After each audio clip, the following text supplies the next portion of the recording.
Alhamdulillahi Rabbil Alamin Ar-Rahmanir Rahim. Bismillahirrahmanirrahim. Assalamualaikum warahmatullahi wabarakatuh. Salam satu Tuhan. Sahabat Islam yang saya muliakan, ataupun non-Islam yang ikut menyimak karena rasa penasaran atau keingintahuan Anda. Kami umat Islam, walaupun berbeda keyakinan, tapi kami Islam tetap menganggap bahwa agama lain pun juga makhluk Allah. Tidak ada perbedaan di antara kita sedikit pun. Yang membedakan hanyalah keyakinan. Bahkan sesama Muslim pun tetap ada perbedaan tingkatan, diukur melalui tingkat ketakwaannya dan tingkat pengetahuannya. Islam sangat menjunjung tinggi toleransi dalam beragama. Dalam satu kisah Muhammad Al-Fatih, di mana ketika Al-Fatih telah berhasil menaklukkan Konstantinopel melalui perang yang panjang, kemudian ia memasuki negeri itu. Tibalah dia di sebuah gereja besar dan megah. Ketika beliau membuka pintu gerbang gereja, seketika ia melihat anak-anak, wanita-wanita, dan wanita tua yang merasa ketakutan di dalamnya. Kemudian Muhammad Al-Fatih perlahan memulai langkahnya sedikit demi sedikit. Para anak-anak, wanita-wanita, dan lansia di sana pun mulai ketakutan akan kehadiran pemimpin Islam itu yang mampu menaklukkan negerinya. Ketakutan mereka kian memuncak ketika Al-Fatih semakin dekat dengan mereka. Setelah Al-Fatih sudah berada tepat di hadapan mereka, Al-Fatih kemudian menunduk ke bawah dan melihat seorang anak perempuan yang sangat ketakutan. Mereka semua berpikir bahwa inilah akhir kehidupan mereka. Ketika Al-Fatih mulai menundukkan badannya dan melihat mata anak perempuan yang sangat ketakutan itu, perlahan Al-Fatih dengan lembut mengulurkan tangannya ke anak itu.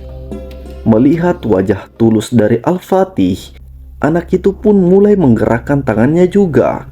Kemudian Al-Fatih memeluk anak perempuan itu dengan penuh kasih sayang. Dan suasana tegang yang memanasi dalam gereja kala itu seketika menghilang. Nah, dari kutipan kisah nyata tadi, menandakan bahwa Islam bukanlah berperang tanpa alasan. Islam mempunyai rasa toleransi yang sangat mendalam. Namun kenapa peperangan sering terjadi dalam Islam? Karena kaum non-Islam yang memulai duluan. Mereka melarang keras Islam masuk ke dalam negerinya. Mereka membunuh setiap orang yang masuk ke dalam negerinya. Dan dengan kesombongan mereka selalu merendahkan Islam itu sendiri. Lanjut kemudian dalam kehidupan sehari-hari, Allah tidak pernah sedikit pun melarang kita berteman atau bergaul dengan orang non-Islam. Sebagaimana dalam firman Allah, surah Al-An'am ayat 68, yang artinya, "Dan apabila kamu melihat orang-orang memperolok-olokkan ayat-ayat kami, maka tinggalkanlah mereka sehingga mereka membicarakan pembicaraan yang lain. Dan jika setan menjadikan kamu lupa akan larangan ini, maka janganlah kamu duduk bersama orang-orang yang zalim itu sesudah teringat akan larangan itu." Maksudnya apa? Jadi dari kutipan ayat di atas, Allah mengisyaratkan bahwa kita bisa saja berteman dengan orang yang berbeda keyakinan, terkecuali mereka terlihat mengejek, barulah ditinggalkan. Hingga mereka membicarakan pembicaraan yang lain, barulah kita kembali lagi. Ini adalah ayat bentuk toleransi dalam Islam. Walaupun berbeda agama, walaupun berbeda keyakinan, kita bisa saling bertukar dari hal yang lainnya. Selanjutnya, saya ingin menunjukkan toleransi yang sangat mendalam dari ajaran Islam, yaitu dalam Quran surah Al-A'raf ayat 163, yang artinya, "Dan tanyakanlah kepada Bani Israel tentang negeri yang terletak di dekat laut. Ketika mereka melanggar aturan pada hari Sabtu, Di waktu datang kepada mereka ikan-ikan yang berada di sekitar mereka terapung-apung di permukaan air. Dan di hari-hari yang bukan Sabtu, ikan-ikan itu tidak datang kepada mereka. Demikianlah kami mencoba mereka, disebabkan mereka berlaku fasik. Dan ketika suatu umat di antara mereka berkata, "Mengapa kamu menasihati kaum yang Allah akan membinasakan mereka atau mengazab mereka dengan azab yang amat keras?" Mereka menjawab, "Agar kami mempunyai alasan pelepas tanggung jawab kepada Tuhanmu dan supaya mereka bertakwa." Maka tatkala mereka melupakan apa yang diperingatkan kepada mereka, kami selamatkan orang-orang yang melarang dari perbuatan jahat, dan kami timpakan kepada orang-orang yang zalim siksaan yang keras, disebabkan mereka selalu berbuat fasik.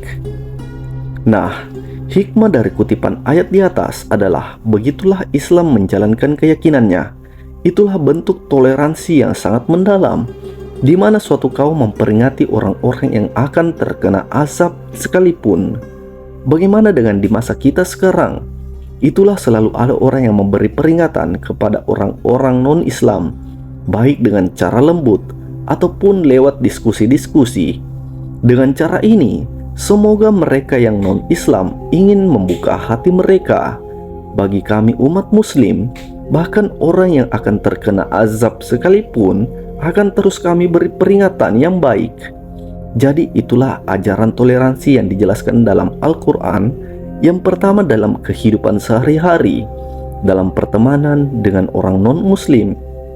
Kami umat Islam selalu hadir dan pasti akan memberi arahan-arahan di mana secara halus akan menyampaikan bahwa Tuhan itu satu. Dengan harapan semoga teman yang non-muslim ada kiranya yang tertarik belajar lebih lanjut tentang apa itu Islam. Kemudian yang kedua adalah kenapa peperangan terjadi dalam Islam? Karena Islam pada dasarnya menjunjung tinggi toleransi, namun mereka menyebarkan Islam melalui masyarakat-masyarakat secara halus, lembut dan tanpa paksaan. Mereka orang Islam berbaur, berteman dengan non-Islam. Dengan demikian, mereka mengajarkan tentang Tuhan itu satu kepada masyarakat sekitar.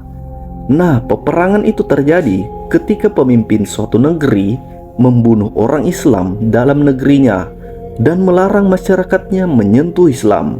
Disitulah peperangan baru terjadi, apabila pemimpin suatu negeri tidak memberi kesempatan kepada masyarakatnya mengenal Islam. Pemimpin yang zalim inilah yang akan diperangi. Sekali lagi, Islam sangat menjunjung tinggi toleransi. Jadi mungkin sekian dulu yang bisa saya sampaikan. Assalamualaikum warahmatullahi wabarakatuh.